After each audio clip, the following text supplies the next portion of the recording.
கிறிஸ்துவின் உபதேசம். இது நம் வாழ்வின் அவசியம். கிறிஸ்துவுக்குள் பிரியமான சகோதர சகோதரிகளே, அன்புக்குரிய நண்பர்களே, உங்களை இயேசு நாமத்தினாலே வாழ்த்தி அன்போடு இந்த நிகழ்ச்சிக்கு வரவேற்கின்றோம். கிறிஸ்துவின் உபதேசம் என்ற தலைப்பின் கீழாக சத்திய வசனங்களை நாம் தொடர்ந்து கற்று வருகின்றோம். அந்த வரிசையில் இன்று நாம் கற்றுக்கொள்ளும் சத்தியம், எஜமானுக்கு உபயோகமான மக்களாக நாம் இருப்போம். பரலோகத்தின் தேவன் அவருடைய விருப்பப்படி நம்முடைய வாழ்க்கையிலே நன்மையானவைகளை செய்ய விரும்புகிறார். அதே தேவன் அதை செய்வதற்கு சில தகுதிகளை எதிர்பார்க்கிறார். எல்லாருக்கும் சில பொதுவான நன்மைகளை அவர் செய்து கொண்டுதான் இருக்கிறார்.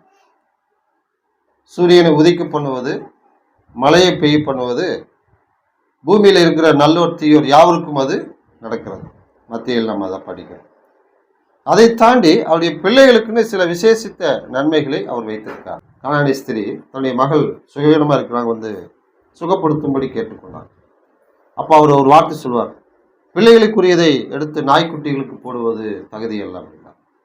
சரி, அந்த நேரத்தில் அந்த வார்த்தை சொன்ன உடனே அந்த பெண்ணுடைய விசுவாசம் மேஜின் மீது இருந்து கீழே விழக்கூடிய துணிக்கைகளை அந்த நாய்க்குட்டிகள் சாப்பிடும்ல, அது மாதிரி நினைச்சுக்க. அப்போ அந்த இடத்துல அவருடைய விசுவாசத்தை இயேசு பார்த்தார். உன் விசுவாசம் பெரியது, அதே போல ஆக கடவுள்தான். பிள்ளைகளுக்குரியதை எடுத்து கொடுக்க முடியாது, அது அவர்களுக்குரியதான்.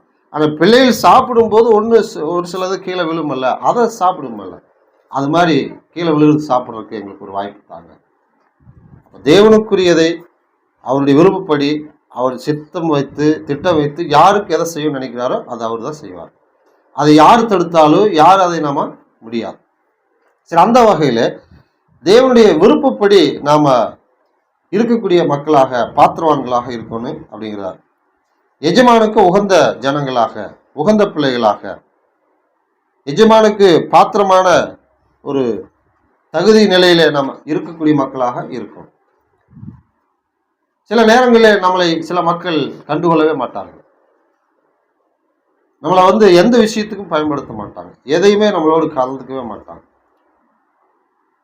அது ஒரு கட்டத்தில் நம்ம தாங்க முடியாமல் போய் கேட்கக்கூடியதுதான், ஏன் எதையுமே எங்களோடு கலந்துக்கிறது இல்லை, எங்களோடு பகிர்ந்துக்கிறது இல்லை, என்னாச்சு?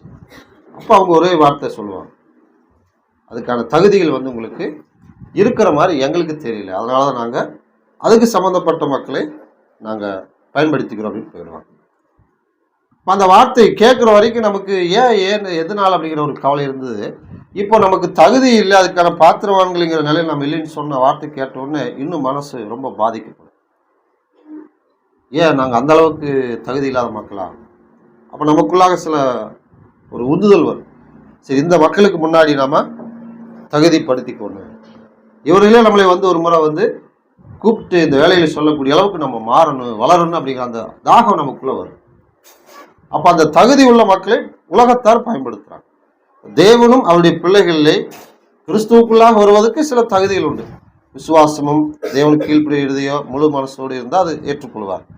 ஸோ அதோடு நிற்காம அதையும் தாண்டி எஜமானுக்கு உபயோகமான பாத்திரங்கள் நம்ம வேணும். ஏன்னா ஒரு வீட்டில் வெள்ளியும் பொண்ணுமான பாத்திரம் உண்டு, மரமும் மண்ணுமான பாத்திரம் உண்டு என்று நாம் வாசித்த பகுதியில் உண்டு. ஒரே வீட்டில் 2 வகையான பாத்திரங்கள், இன்னும் சொல்லப்போனால் 4 வகைன்னு சொல்றாரு. வெள்ளியும் தங்கம் உலோகம், அது உருகக்கூடியதுதான், அழியக்கூடியதல்ல. மரமும் மண்ணு பாருங்க, அது மரம் வெந்து போகும். மண்ணு கூட சில நேரத்தில் நெருப்பு படிச்சுன்னா அது வேற எந்த உபயோகத்துக்கு பயன்படாது, அது சும்மா அப்படியே மிதிக்கிறது தான் போடுவாங்க. அப்போ ஒரே வீட்டில் இது இருக்குது, அதுக்கான கணத்தை நம்ம அதுக்கு கொடுப்போம். 4மே பயன்படாதுன்னு சொல்லலை, கணத்துக்குரிய ஒரு பாத்திரமாக அப்படின்னு நான் பார்த்தா வெள்ளியும் தங்கத்தை தான் நான் பார்ப்போம். விசுவாசியில் நாம தேவனுடைய வீட்டில் இருந்தாலும், சபையில் இருந்தாலும், தேவனுடைய பிள்ளைகளாக இருந்தாலும், எஜமானுக்கு உபயோகமான பிள்ளைகளாக இருக்கிறோமா? அப்படி நம்மளால இருக்க முடியுமா? உலகத்தார் தான் நம்மளை இப்படி உபயோகப்பட மாட்டீங்க, தகுதியிலேன்னு சொல்லி தள்ளி வச்சுட்டாங்க. தேவனும் அப்படி செய்வாரா? செய்வார். தாளந்தை வாங்கினவர்கள் 3 பேர், 5 தாளந்தை வாங்கினவன் ஒருவன், 2 தாளந்தை வாங்கினவன் ஒருவன், 1 தாளந்தை வாங்கினவன் ஒருவன். 3 பேருக்கு திறமை இருந்தது. ஆனால் 3 பேர்ல 1 தாளந்தை வாங்கினவன் நிலத்தில் புதைத்து வைத்தான். மீதி 2 பேர் என்ன செய்தாங்க? தங்களுடைய திறமைக்கு தக்கதாக கூடுதலாக பெருக்கினார்கள். எஜமான் கணக்கு கேட்கும் பொழுது 1 தாளந்தை வாங்கினவன் சொன்ன பதிலே உம்முடையதை நீர் வாங்கிக் கொள்ளும். விதைக்காத இடத்துல நீர் அறுக்கிறவரும். இதெல்லாம் நடக்குமா? விதைக்காம ஏதாவது அறுவடை செய்ய முடியும்னா வாய்ப்பு இல்லை. தெளிக்காத இடத்துல சேர்க்கிறோம்னா நம்ம ஏதாவது ஒரு வெயிலில் காய போட்டிருந்தால் தான் கொஞ்சம் நேரத்தில் அது ஒன்றும் சேர்க்க முடியும். இந்த ரெண்டுமே எதுவுமே செய்யாமல் இதை சேர்க்க முடியும்னா முடியாது. ஆனால் அந்த மனுஷன் நீர் கடினமுள்ள மனுஷன், உம்முடையதை வாங்கிக் கொள்ளும். அப்போ சோம்பேறி, பிரயோஜனமற்றவழிக்காரன், இவனிடத்தில் இருந்ததை எடுத்துக்கொள்ளுங்கனார். அடுத்தது நல்லா கவனிப்பு, இவன் புறம்பான இருளில் தள்ளி போடுங்கள். திறமை இருந்தது, ஆனால் அந்த திறமை தேவன் விரும்புகிற மாதிரி செய்யாதனால அவன் தள்ளப்பட்டான். அப்போ தேவனுடைய பிள்ளைகளாக நாம் இருக்கலாம். தேவன் எதிர்பார்க்கிறபடி எஜமானுக்கு உபயோகமான பாத்திரமாக நாம் இல்லாத பட்சத்தில் அவர் என்ன செய்வார்னா நம்மளே தள்ளி வச்சிருவார். பயன்படாத மக்களாக நம்ம போயிடுவோம்.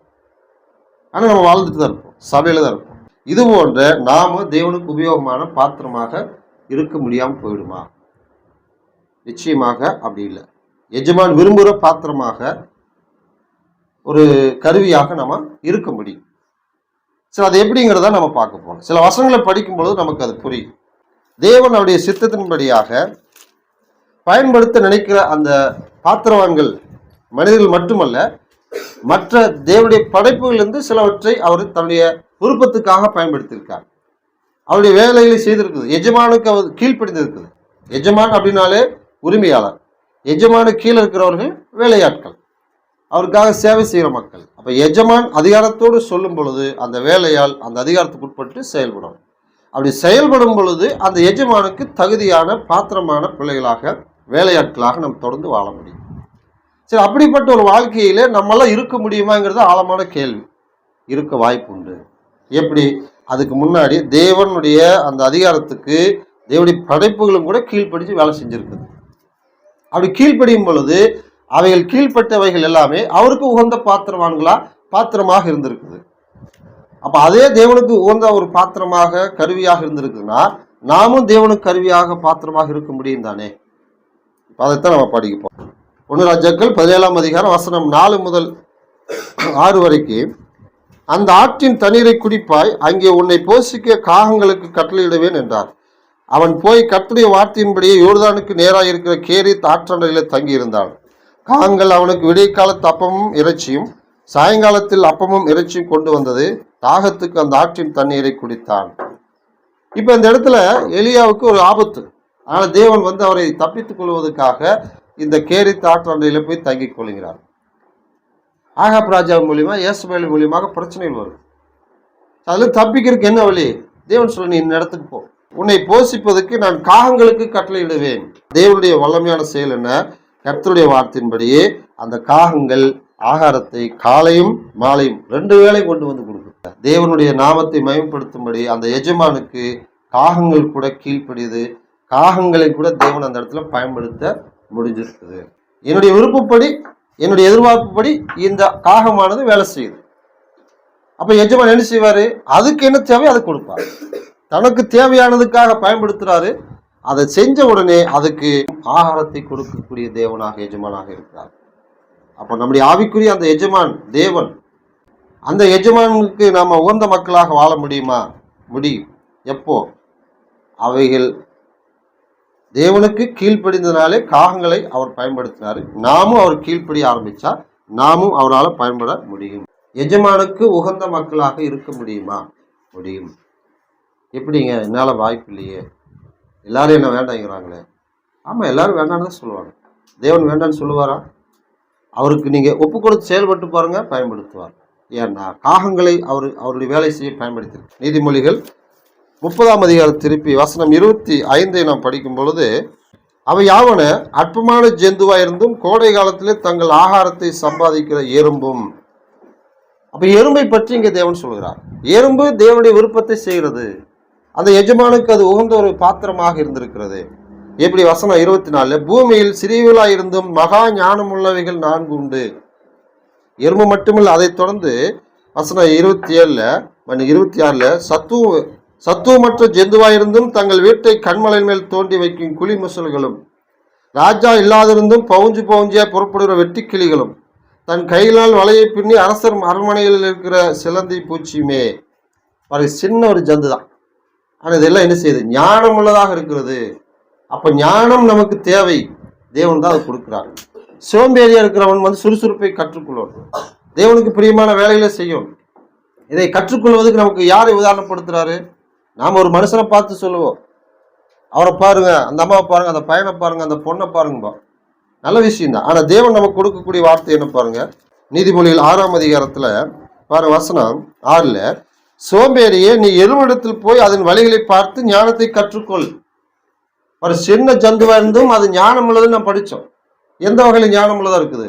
இப்ப பாருங்க, கோடை காலத்தில் அது என்ன செய்யுது? தன்னுடைய ஆகாரத்தை சேர்த்து வைக்கிறது. எப்படி பாருங்க, அதுக்கு பிரபுவும் தலைவனும் அதிகாரியும் இல்லாதிருந்தும் கோடை காலத்தில் தனக்கு ஆகாரத்தை சம்பாதித்து அறுப்பு காலத்தில் தனக்கு தானியத்தை சேர்த்து வைக்கும். அறுப்பு காலத்துல சோம்பேறி தூங்குனா எப்படி? அவனுக்கு எதுவுமே கிடைக்காது, பிச்சை கேட்டாலும் கூட கிடைக்காது. வேதவசனம் அதான் சொல்லும். இப்போ வேலை செய்ய வேண்டிய நேரத்தில் வேலை செய்யணும். சோம்பேறியா இருக்கிறோமா? ஒரு பிரயோஜனம் இல்லை. அப்போ நம்ம ஞானம் உள்ளவங்களா இருக்கணும். எபேசிலும் கூட படிக்கிறோம் 5ல், காலத்தை பிரயோஜனப்படுத்திக் கொள்ளுங்க, ஞானமுள்ள பிள்ளைகளாக இருங்களுங்கிறார். அப்போ எஜமானுக்கு உகந்த பிள்ளைகளாக மனிதர்கள் மட்டுமல்ல, அவருடைய படைப்புகள் மற்றதும் இருந்திருக்குது. அதை எல்லாத்தையும் பயன்படுத்தக்கூடிய தேவன். இப்போ எறும்பு சொல்றாரு, முயல் சொல்றாரு, சிலந்த பூச்சி, வெட்டுக்கிளி, இவைகள் எல்லாமே தேவனுடைய கட்டளைகளுக்கு அது கீழ்ப்படுகிறது. தேவன் சொல்லுகிறது அது கேட்கிறது. அது கேட்கறதுனால எஜமானுக்கு அது உகந்தவர்களாக இருக்கிறது. ஏன் இந்த இடத்துல எறும்பை வந்து சொல்றாரு? அதுக்கு தலைவனும் இல்லை, அதிகாரியும் இல்லை, பிரபுவும் இல்லை. எவ்வளவு பெரிய ஒரு ஞானமா செய்யுது. வெட்டுக்கிளிகள் பவுஞ்சியாய் போய் எல்லாத்தையும் எகிப்துல அந்த வாதைகள்ல வெட்டுக்கிளிகள் என்ன செய்யும்? எல்லாத்தையும் அழிக்கும். அதுக்கப்புறம் தீர்க்கதரிசிகளுடைய காலத்துல பார்த்தீங்கன்னா வெட்டுக்கிளியில் வரவழைத்து எல்லா பயிர் வகையில வெட்டி போக செய்வார். தேவனுடைய தண்டனைக்காக அது பயன்படுத்தப்பட்டது. தேவன் விரும்புகிறபடி இதையெல்லாம் அவர் செய்கிறார். அவருடைய எஜமானுடைய கட்டளைகளுக்கு அது கீழ்ப்படியுது. இன்னும் ஒரு வசனத்தில் படிப்போம். ஏசாயா 1ஆம் அதிகாரம், ஏசாயா 1ஆம் அதிகாரம் திருப்பி வசனம் 2, 3 நாம் படிக்கும் பொழுது அங்கே கழுதையும் மாடும் என்ன செய்கிறது பாருங்க. ஏசாயா 1ஆவது அதிகாரம் வசனம் 2, 3, வானங்களே கேளுங்கள், பூமியே செவிகொடு, கர்த்தர் பேசுகிறார். நான் பிள்ளைகளை வளர்த்து ஆதரித்தேன், அவர்களும் எனக்கு விரோதமாய் கலகம் பண்ணினார்கள். மாடு தன் எஜமானையும் கழுதை தன் ஆண்டவனின் முன்னனையும் அறியும். இஸ்ரவேலோ அறிவில்லாமலும் என் ஜனம் உணர்வில்லாமலும் இருக்கிறது என்கிறார். சிறுங்க பாருங்க, தேவன் யாரை பயன்படுத்தன்னு பார்ப்போம். அதே கழுதை குறித்து நாம் படிக்கும்பொழுது 8ஆம் புஸ்தகம் 22ஆம் அதிகாரம், இது நமக்கு தெரிஞ்ச ஒரு சம்பவம். பிலேயாமுடைய சம்பவத்தை நாம் படிக்கிறோம். இஸ்ரவேல் ஜனங்களை சபிக்க வேண்டும் என்று பாலாக்கு ராஜா விரும்புகிறார். இப்போ அதை செய்வதற்காக படத்துக்காக இந்த பிலேயாம்ங்கிற தீர்க்கதரிசி போறார். ஆனால் தேவன் வந்து அதை தடுக்க நினைக்கிறார். அப்படி தடுக்க நினைக்கும் பொழுது நேரடியாக தேவன் அதை சொல்லி செய்ய முடியும். ஆனால் அவர் என்ன செய்யறாரு? 22ஆம் அதிகாரத்தில் ஒரு கழுதையை கொண்டு அதை செய்ய வைக்கிறார். இஸ்ரவேல் ஜனங்களை சபிக்க அவர் புறப்படுறாரு. காலமே எழுந்து சேனையும் கட்டி போறாரு. போகும் வழியிலே அந்த கழுதைக்கு முன்னாக தேவனானவர் கிரியை செய்கிறாரு. அது போக மறுத்து தடை செய்கிறது. 3 முறை அதே மாதிரி செய்யும். 3வது முறை தேவன் அது கழுதின் வாயை திறந்து பேச வச்சிருவார். பேசும் பொழுது பிலேயாமுக்கு கோபம் வருது. இது வரைக்கும் ஏன் இந்த மாதிரி செய்யல, இப்போ ஏன் இப்படி செய்யறாரு? அப்போ கர்த்தர் அந்த பிலேயாமிட்டு பேச ஆரம்பிக்கிறார். அப்போ தேவனுடைய ஜனங்களுக்கு விரோதமாக ஒரு வேலை செய்ய போற மனுஷனை அந்த கழுதை என்ன செய்து பயன்படுத்தி தேவன் தடுக்கிறார். இப்போ எல்லாம் 22ஆம் அதிகாரத்துல வசனம், அது நீண்ட ஒரு வசனம் பதி, சில வசனங்களை மட்டும் நான் படிக்கிற கவனிங்க. 27 கழுதை கர்த்தருடைய தூதனை கண்டு பிலேயாம் கீழ் படுத்து கொண்டது. பிலேயாம் கோபமூண்டவனாகி கழுதைக்கு தடியினால் அடித்தான். உடனே கர்த்தர் கழுதின் வாயை திறந்தார். அது பிலேயாமை பார்த்து, நீர் என்னை இப்பொழுது 3 தரம் அடிக்கும்படி நான் உமக்கு என்ன செய்தேன் என்றது. கழுதை பேசுமா அப்படின்னு நம்ம கேட்கிறோம். அப்போ கழுதையை திட்டுறோம். அதே கழுதை தேவனுடைய வேலை செய்யுது. காகத்தையும் திட்டுறோம். அதே காகம் தேவனுடைய வேலை செய்யுது. மாடு எருமை அப்படிங்கிறோம், அது தேவனுடைய வேலை செய்யுது. எல்லாமே தேவனுக்கு அது கீழ்ப்படியுது. எஜமானுக்கு உகந்தவங்களாக இருக்க முடிஞ்சிருக்குதுன்னா நாம ஏன் இருக்க முடியாது? சரி, 3 முறை அடித்ததுக்கு அப்புறம் அது பேசும் பொழுது அதுக்கப்புறம் என்ன நடக்குது பாருங்க. வசனம் 20, அப்பொழுது பிலேயாம் கழுதையை பார்த்து, நீ என்னை பரியாசம் பண்ணி கொண்டு வருகிறாய், என் கையில் ஒரு பட்டயம் மாத்திரம் இருந்தால் இப்பொழுதே உன்னை கொன்று போடுவேன் என்றான். அவர் கோபம் அதிகமாயிடுச்சு. கழுதை, நீ எல்லாம் வந்து எனக்கு பேசுறியா? நீ எனக்கு பதில் சொல்றியா? நீ அவமானப்படுத்துற. அதனால கத்தி இருந்து உன்னை ஒரே வெட்டிடுவீங்க. அடுத்தது பாருங்க, கழுதை பிலேயாமை நோக்கி, நீர் என்னை கை கொண்ட காலம் முதல் இந்நாள் வரைக்கும் நீர் ஏறின கழுதை நான் அல்லவா? பாருங்க, இப்படி உமக்கு எப்போதாக நான் செய்தது உண்டா என்றது. அதுக்கு அவன் இல்லை என்றான். மறுபடியும் பேசுது. அவனுக்கு அதை உணர்த்துகிறார். தேவன் நேரடியாக பேச முடியும். ஆனால் தேவன் அவருடைய விருப்பத்தை எஜமானுக்கு உகந்த மக்கள் மட்டுமல்ல மற்ற ஜீவராசிகளையும் பயன்படுத்த முடியுங்கிறதை காண்பிக்கிறார். அதுல கழுதை இப்பொழுது வைத்து பேசுகிறார். வசனம் அடுத்து பாருங்க, 37. அப்பொழுது கர்த்தர் பிலேயாமின் கண்களை திறந்தார். வழியிலே நின்று உருவின பட்டயத்தை தம்முடைய கையில பிடித்திருக்கிற கர்த்தருடைய தூதன் அவனை கண்டு தலைகுனிந்து ஓங்கோப்பூர் விழுந்து பணிந்தான். இப்ப தேவனுடைய கிரியை நேரடியாக பிலேயாம் இடத்துல வந்துருச்சு. கண்களை திறந்த உடனே தனக்கு முன்னாடி யார் நிற்கிறாங்க? பட்டயத்தோடு ஒருத்தர் நிற்கிறாரு. ஐயோ, பெரிய ஒரு ஆபத்து, அழிவு வர பார்த்ததே. அதனால அவர் நினைச்சாரு, தலைகுனிந்து ஓங்கோப்பூர விழுந்து வணங்கினான். அப்போ கழுதை தேவனுடைய வேலை செய்யுது. கழுதை தேவனுடைய விருப்பத்தை செய்யுது. கழுதை எந்த தேவனுடைய அந்த எஜமானியாகி தேவனுக்கு உகந்ததாக இருந்திருக்கிறது. அப்போ நாம ஏன் இருக்க முடியாது? எகிப்துல வாதைகளை நம்ம படிக்கிறோம். அது ஏற்கனவே படிச்சதா ஒரு உதாரணம் சொல்லி முடிக்கிறேன். தவளைகளை தேவன் அனுப்புவார். இஸ்ரவேல் ஜனங்களை போக விடமாட்டேன்னு அந்த பார்வோன் இருதயத்தை கண்ணுப்படுத்துவார். அதை உணர்த்துவதற்காக தவளைகள் எல்லாம் அனுப்புவார். அவர் வீடுகளில் எல்லா இடங்களிலும் தவளையா இருக்குது. எப்படி இருக்கு? அருவருப்பு. நம்ம பார்க்குற தவளைகள் அதெல்லாம் பெருசு பெருசாக இருக்கு. தவளைகளிலே சில தவளைகள் விஷம் உள்ளதாக இருக்குது.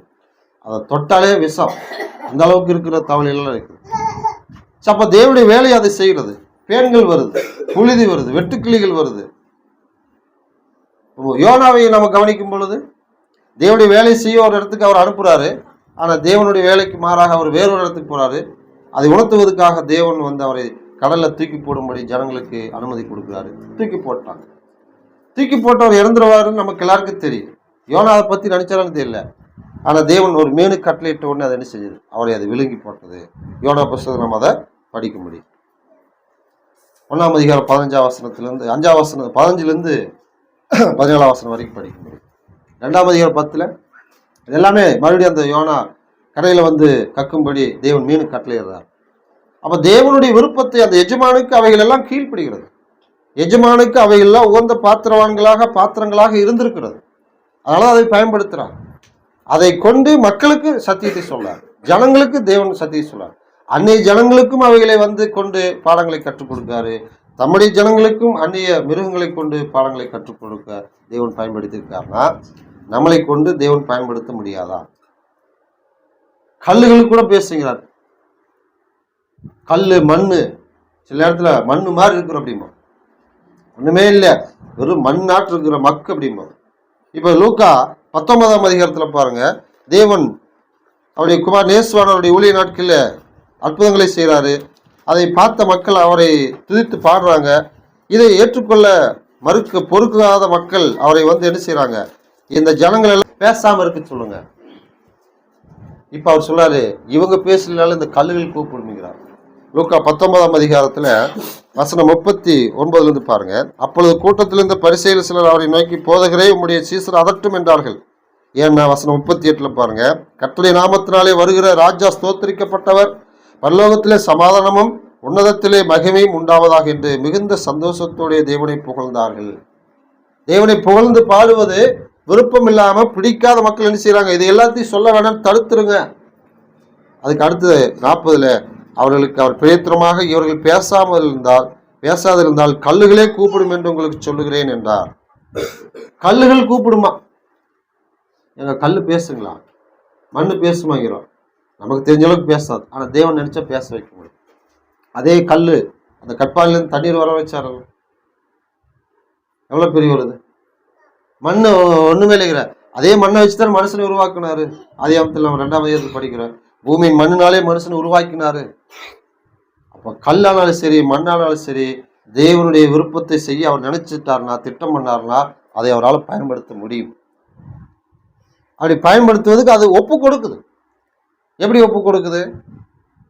19ஆம் சங்கீதத்துல முதல் 2 வசனங்களை படிக்கும் பொழுது, வானங்கள் தேவனுடைய மகிமை வெளிப்படுத்துறது, ஆகாய விரிவாடைய கரங்கள் கிரியை அறிவிக்கிறது. அப்ப வானமானது தேவனுடைய வேலை செய்யறது. அப்ப தேவனுடைய வேலை செய்வதற்காக அது தன்னை ஒப்பு கொடுக்கறதுனாலதான் அதை பயன்படுத்துறார். காகங்களும் தேவனுடைய வேலை செய்ய ஒப்பு கொடுக்கறதுனால அதை பயன்படுத்துறார். புறா அதே போலதான். தவளைகளும் பேன்களும், மாடு, கழுதையானாலும் சரி, மீனானாலும் சரி, இந்த கல்லுகளானாலும் சரி, தேவனுடைய வேலை செய்ய அது ஒப்பு கொடுக்கிறது.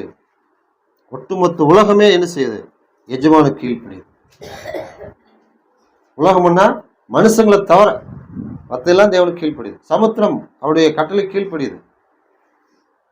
ரோமர் 1 18 21 வரைக்கும் படிக்கும் பொழுது தேவன் சிருஷ்டி என்பதை தேவன் வெளிப்படுத்துகிறார். எப்படி வெளிப்படுத்துகிறார்? தான் உண்டாக்கினவைகளை கொண்டு வெளிப்படுத்துகிறார். உலகம் உண்டான முதற்கொண்டு தெளிவாய் காணப்படும், அதனால் போக்கு சொல்ல இடமில்லை. தேவன் யாருன்னு எங்களுக்கு தெரியாது, யாருமே சொல்லவே முடியாது. அவர் இருக்கிறார். ஏன்னா உலகம் உண்டான முதற்கொண்டு தெளிவாய் காணப்படும் 21 அழகா சொல்லி முடிப்பார். அதனால 20-21 அதுல தேவன் அவருடைய விருப்பப்படி இந்த உலகத்துல எல்லாவற்றையும் பயன்படுத்த விரும்புகிறார். அப்படி விரும்புகிற அந்த தேவனுக்கு நாம உகந்த பாத்திரமா இருக்கிறோமா? அப்படி இருக்க வாய்ப்பு உண்டு. எப்படி? இதுக்கு முன்னாடி படித்த வசனங்கள்லாம் நமக்கு என்ன சொல்லுது? இது எல்லாத்தையும் நான் பயன்படுத்தி இருக்கிறேன்னா உங்களையும் நான் பயன்படுத்துறேன். எப்போ? ஒரு சில வசனங்களை பார்த்து நாம் முடிப்போம். இப்போ நமக்கு வர்றோம். நாம் எப்போ இந்த நிலைக்கு வருவோம்? 3 தேவன் விரும்புகிற அந்த எஜமான் விரும்புகிறபடி நாம் வாழ்வதற்கு நமக்கு தகுதி வேணும். அந்த தகுதி நாமளே கொண்டு வர முடியுமா அப்படின்னா வாய்ப்பு இல்லை. பாருங்க, 2 வசனம் 5-6 எங்களால் ஏதாகிலும் ஆகும் என்பது போல ஒன்றையும் யோசிக்கிறதுக்கு நாங்கள் எங்களாகவே தகுதியானவர்கள் அல்ல, எங்களுடைய தகுதி தேவனால் உண்டாயிருக்கிறது. இந்த வசனம் எவ்வளவு அழகா சொல்லுது பாருங்க. எங்களுடைய தகுதி யாரால் வருகிறது? தேவனாலே வருகிறது. நம்ம சில நேரத்தில் எனக்கு தகுதி இல்லை அப்படின்னு சொல்லி ஒதுக்கிட்டாங்க. அப்போ நான் போய் என்னுடைய தகுதியை நான் அதிகப்படுத்திக்கிறேன்னு சொல்லி படிக்கிறதா இருந்தால் படிக்கிறோம். வேலை செய்து நல்ல திறமையாக வேலை செய்யக்கூடிய அளவுக்கு வளரணுமா? பயிற்சி எடுத்துக்கிறோம். இப்படி எது எடுத்தாலுமே தேவனுடைய செயல் அங்கே இருந்தால் தான். பிரசங்களை கூட நம்ம படிக்கிறோம். ஓடுகிறதுக்கு ஓட்டப்பந்தயனுடைய அந்த வீரம் மட்டும் பத்தாது. ஞானம் உள்ளவன் நல்லா ஞானத்தை வச்சு சம்பாதிச்சு வளர்ந்துடலாம் நினைச்சா அதுவும் பத்தாது. தேவ செயலும் அந்த காலமும் சமயம் நேரிட வேண்டிக்கிறோம். அப்போ தேவன் இவைகள் எல்லாத்தையும் பயன்படுத்துகிற விஷயத்துல பவுல் அழகா சொல்றாரு, நாங்கள் யோசிக்கிறதுக்கு கூட எங்களுக்கு தகுதி இல்லை. நாங்கள் யோசிக்கணும், தேவனுக்கு பிரியமானபடி யோசிக்கணும்னால அந்த யோசனையை அந்த தகுதி தேவன் கொடுத்தாதான். அப்போ தேவன் விரும்புகிற மாதிரி அந்த தவளை போல, காகத்தை போல, புறாவை போல, ஒரு பேன், தவளை, மண், கல், இது போல ஏதாவது ஒன்றை போல நான் தகுதி உள்ளவனா இருக்க விரும்புறேன்னா அப்படி ஒரு விருப்பம் இருக்குதா? முதல்ல அதை பார்ப்பார். நானும் அது போல இருக்கணும். சரி, அந்த விருப்பம் வந்துருச்சு. இப்போ என்ன செய்வாரு? அதை தகுதிப்படுத்துவார். 1 சாமுவேல் 2 படிக்கிறோம். எளியவனை குப்பையிலிருந்தும் புழுதியிலிருந்து எடுத்து உயர்த்த முடியவரால். குப்பையும் புழுதி எதுக்கு பயன்படாது? குப்பையாட்டு இருக்குதும்பாங்க. சில நேரத்தில் குப்பை தேசம், குப்பை பயில் அப்படிம்பாங்க. ஆனால் அதே குப்பையை தேவன் நினைச்சாருன்னா உயர்த்த முடியும். எப்போ? தேவனுக்கு பிரியமானபடி அவர் சித்தம் வைக்கணும்னு. அந்த குப்பையும் அதில் இருக்கிற அந்த மக்கள் தேவனுக்கு ஒப்பு கொடுத்தாதான். இப்போ அந்த வகையில் பார்த்தா எங்களுடைய தகுதி தேவனால் உண்டாயிருக்கிறது. அப்போ தேவன் தான் நம்மளை தகுதிப்படுத்தணும். தேவன் எப்பொழுது தகுதிப்படுத்துவார் பாருங்க. அதை நம்ம புரிஞ்சுக்கிட்டோம்னா தேவன் அழகாக அதில் நம்மளை பயன்படுத்துவார். எஜமானுக்கு உகந்த மக்களாக நம்ம இருக்கணும். இருக்க முடியாதுன்னு சில நேரம் நினைக்கிறோம். அப்படி நினைக்க வேண்டாம், வாய்ப்பு உண்டு, இருக்க முடியும். எப்படி? அவர் தகுதிப்படுத்த முடியினார். 1. 2வது எப்படி அதை செய்கிறாருங்கிறது சில வசனங்கள் நாம் படிப்போம். 2 தீமோத்தேயு 2 படித்த அந்த வேதவாசன பகுதியில் நம்ம பார்க்கும் பொழுது அந்த நிலையில் இருக்கும்போது நம்மளை தகுதிப்படுத்துவார். வசனம் 20-22 வரைக்கும், ஒரு பெரிய வீட்டிலே பொன்னும் வெள்ளியுமான பாத்திரங்களும் அல்லாமல் மரமும் மண்ணுமான பாத்திரங்களும் உண்டு. அவைகளில் சில கனத்துக்கும் சில கனவீனத்துக்கானவைகள். ஆகையால் ஒருவன் இவைகளை விட்டு தன்னை சுத்திகரித்து கொண்டால் அவன் பரிசுத்தமாக்கப்பட்டதும் எஜமானுக்கு உபயோகமானதும் எந்த நற்கிரிக்கும் ஆயத்தமாக்கப்பட்டதுமான கனத்துக்குரிய பாத்திரமாய் இருப்பான். 2 விஷயத்தை நம்ம கவனிக்கிறோம். வசனம் 20 தேவன் விரும்புகிற மாதிரி கனமான பாத்திரமாக நம்ம இருக்க முடியும். எப்போ அப்படிங்கிறதுக்கு 21 பாருங்க, ஒருவன் இவைகளை விட்டு தன்னை சுத்திகரித்து கொண்டால். எவைகளை விட்டு? வசனம் 16 பாருங்க, சீர்கேடான வீண் பேச்சுகளுக்கு விலகிரு, கள்ள போதனைக்கு நீ விலகிரு, அவிசுவாசம் உள்ள வாழ்க்கையை அதை விட்டுரு, இன்னொரு விசுவாசி கெடுக்கக்கூடிய ஒரு வேலை செய்யறியா அதை விட்டுரு. ஏன்னா வசனம் 17 அவருடைய வார்த்தை அரிப்பிளவை போல பலரும் இமேனையும் பிழைத்து அப்படிப்பட்டவர்கள் அவர்கள் சத்தியத்தை விட்டு விலகி வீட்டில் நடந்தாயிற்று என்று சொல்லி சிலருடைய விசுவாசத்தை கவிழ்த்து போடுகிறார்கள். அப்போ ஒருவருடைய விசுவாசம் கவிழ்வதற்கு நம்ம காரணமா இருந்தா தேவன் சொல்லுவாரு, நீ எனக்கு பாத்திரமானாய் இருக்க மாட்டேன். இன்னொருத்தருடைய விசுவாசம் வளர்ந்துவதற்கு காகங்கள் எலியாவுக்கு வேலை செஞ்சது. இப்ப அங்க என்ன செஞ்சது? தேவன் சொன்ன வேலை செஞ்சது. இப்ப அங்க தேவனை மயம்படுத்தது நடந்திருக்கு. அவர் இதுக்கு முன்னாடி சொன்ன வசனங்களின்படி பயன்படுத்துனது எதுவுமே தேவனுடைய வேலை செய்யல, தேவனுடைய வேலைக்கு அவர் எதிராக நடந்ததுன்னு எதுவுமே நம்ம பார்க்க முடியாது. எல்லாமே தேவனுக்கு பிரியமானதை செஞ்சது. அதன் மூலியமாக தேவனுடைய ஜனங்களுக்கு பாடங்களை கற்றுக் கொடுத்தது. ஜனங்களை அதட்டு பேச வேணாம்னு சொன்னீங்க, இவங்க பேசல கல்லுகள் கூப்பிடு. நான் பேசலைன்னா என்னை வச்சு வேறொருத்தர் இங்க வச்சு பேச முடியும். அதை நம்ம புரிஞ்சுக்கிட்டா, அது புரிஞ்சுக்கணுங்கிறதுக்காக தேவன் அவருடைய பிள்ளைகளை பயன்படுத்த விரும்புகிறார். அப்போ நம்மளை என்ன செய்ய வேண்டியது? சுத்திகரித்துக் கொள்ள வேண்டும். எப்படி சுத்திகரித்துக் கொள்வது? 1 பேதுரு 1:15-16 படிக்கிறோம். தேவன் பரிசுத்தார், ஆகையால் நீங்களும் உங்கள் நடக்கையில் எல்லாவற்றிலையும் பரிசுத்தராங்க. சிந்தை பரிசுத்தமா இருக்கணும், பார்வை பரிசுத்தமா இருக்கணும், செயல்கள் பரிசுத்தமா இருக்கணும். அப்பதான் நம்மளை என்ன செய்வாங்க? தேவன் விரும்புகிற அந்த இடத்துல வச்சு நம்மளை பயன்படுத்துவார். அப்போ எஜமானுக்கு உகந்த பிள்ளைகளாக நம்ம இருக்க முடியும்னா முடியும். சரி, ரெண்டாவது இதை எப்படி என்ன செய்ய முடியுங்க பாருங்க. 2 தீமோத்தேயு 3:16-17 வேத வாக்கியங்கள் எல்லாம் தேவ ஆவினால் அருளப்பட்டிருக்கிறது. தேவனுடைய மனுஷன் தேர்ந்தவனாகும், எந்த நற்கிரியும் செய்ய தகுதி உள்ளவனாக இருக்கும்படியாக அவைகள் உபதேசத்துக்கும் கடிந்து கொள்வதற்கும் சீர்திருத்தலுக்கும் நீதியை படிப்பிக்குதலுக்கும் பிரயோஜனமுள்ளவைகளாக இருக்கிறது.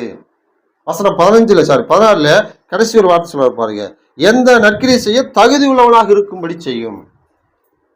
எஜமானாகிய அந்த தேவனுடைய விருப்பப்படி நான் ஒரு பாத்திரமாக இருக்கணும். இயேசுவாகிய அந்த எஜமானுக்கு நான் ஒரு பாத்திரமாக இருக்கணும். அவர் விரும்புகிறபடி என்னை பயன்படுத்தணும். எப்படி பயன்படுத்துவாரு? அவர் எப்படி வேணாலும் பயன்படுத்துவார். எப்பொழுது பயன்படுத்துவார்? நான் என்னை பரிசுத்தமாக பாதுகாத்துக் கொள்ளும் பொழுது, என்னை நான் சுத்திகரித்து வைக்கும் பொழுது. சுத்தமாக ஒரு பாத்திரம் இருந்தால் தான் அதை எடுத்து நம்ம எல்லாருக்கும் பயன்படுத்துகிறோம். அழுக்கோட குப்பைகளோடு இருந்தால் நம்ம எடுத்து பயன்படுத்த மாட்டோம். இப்போ நாம நம்முடைய இருதயத்தை சுத்தப்படுத்துவதற்கு நமக்கு உதவி இருப்பது இந்த வேத வசனம் தான். 19 சங்கீதத்தில் கூட நம்ம படிக்கிறோம். வசனம் 6-8-9 வரைக்கும் கர்த்தருடைய வேதமானது குறைவற்றது. பேதையா இருந்தாலும் அவனை ஞானமுள்ளவனாக மாற்றுகிறான். ஒண்ணுமே தெரியல, அதே வசனத்தை படிக்கிறாரு, அந்த வசனத்தின்படி வாழ்றாரு. அவருடைய வாழ்க்கை எப்படி இருக்குது? தனக்கு போதித்து எல்லாரிலும் அறிவுள்ளவனா இருக்கிறேன், ஞானம் உள்ளவனா இருக்கிறேன் தாவீதும் கூட சொல்றார். 119-99 நம்ம படிக்கிறோம்.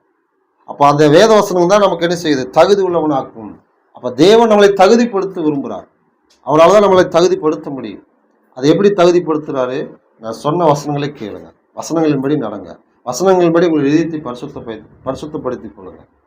119 சங்கீத வசனம் 11 வசனம். உமக்கு விரோதமாக பாவம் செய்யாதபடிக்கு உம்முடைய வாக்கை என் இருதயத்தில் வைத்து என்பார். வசனம் தான் நம்முடைய இதயத்தை சுத்தப்படுத்துகிறார். 9 வசனத்துல வாலிபன் தன் வழியை எதனாலே சுத்தப்படுத்த முடியும்? வசனத்தின்படி தன்னை காத்துக் கொள்வதனாலே. வசனத்தை தேவன் நமக்கு கொடுத்து அந்த வசனத்தின்படி வாழுங்கன்னு சொல்றாரு. வசனத்தின்படி நீங்க வாழ ஆரம்பிக்கும் பொழுது உங்களுக்கு நான் தகுதி தருகிறேன். அந்த தகுதியுள்ள ஒரு பாத்திரமாக இருந்தா நான் எந்த இடத்துல உங்களை பயன்படுத்த நினைக்கிறனோ அந்த இடத்துல பயன்படுத்துவேன். அப்போ அந்த நேரத்தில் உங்களுக்கு உண்டான கனம் கிடைக்கும். அதை யார் தடுத்தாலும் நிற்காது. அதனால நாம் தேவனுக்கு உகந்த, அந்த எஜமானுக்கு உகந்த மக்களாக பாத்திரவான்களா இருக்க முடியுமானா முடியும். அவரால் படைக்கப்பட்ட மற்ற உயிரினங்கள் இருந்திருக்குது. நான் விசேஷமான மக்கள், தேவனுடைய ஜனங்கள், தேவ சாயலாக இருக்கிறோம். தேவனுடைய வார்த்தைகளை நாம் படிக்க ஒரு வாய்ப்பு இருக்குது. அப்படிப்பட்ட வாய்ப்பை பயன்படுத்துகிற நாம அதை நம்ம செய்யலாம். செய்யும் பொழுது நிச்சயமாக இதுக்கான வாய்ப்புகள் நம்முடைய வாழ்க்கையில கிடைக்கும். ஆக தேவனுக்கு சித்தமான பிரியமானவர்களே, நம்முடைய வாழ்க்கையில் இதுவரைக்கும் தேவனுக்கு உகந்த மக்களாக நம்ம இருக்க முடியாதுன்னு யாராவது நினைச்சிருந்தா, இல்லை என்னால் அவர் விரும்புகிறபடி வாழக்கூடிய வாழ்க்கையில் அவர் என்னை வைக்க முடியும், அந்த நிலைக்கான வாய்ப்பு இருக்கிறது, அதுக்கான சத்தியங்கள் எனக்கு கிடைச்சிருக்குது, நான் அதுக்காக நீ ஒப்பு கொடுத்து வாழ போகிறேன். இந்த இருதயத்தோடு நம்மளை ஒவ்வொரு நாளும் ஒப்பு கொடுத்து வாழ்ந்தால் நிச்சயமாக நம்மளை தேவன் உயர்த்துவார், நம்மளை பயன்படுத்துவார். அது தேவனுக்கு உகந்த ஜனங்களாக பாத்திரவான்களாக இருக்க நம்மளை தேவன் ஆசீர்வதிப்பாராக. உங்களுடைய கவனத்தை நடி சொல்ல இந்த செய்தியை இத்தோடு நான் முடித்துக் கொள்கிறேன்.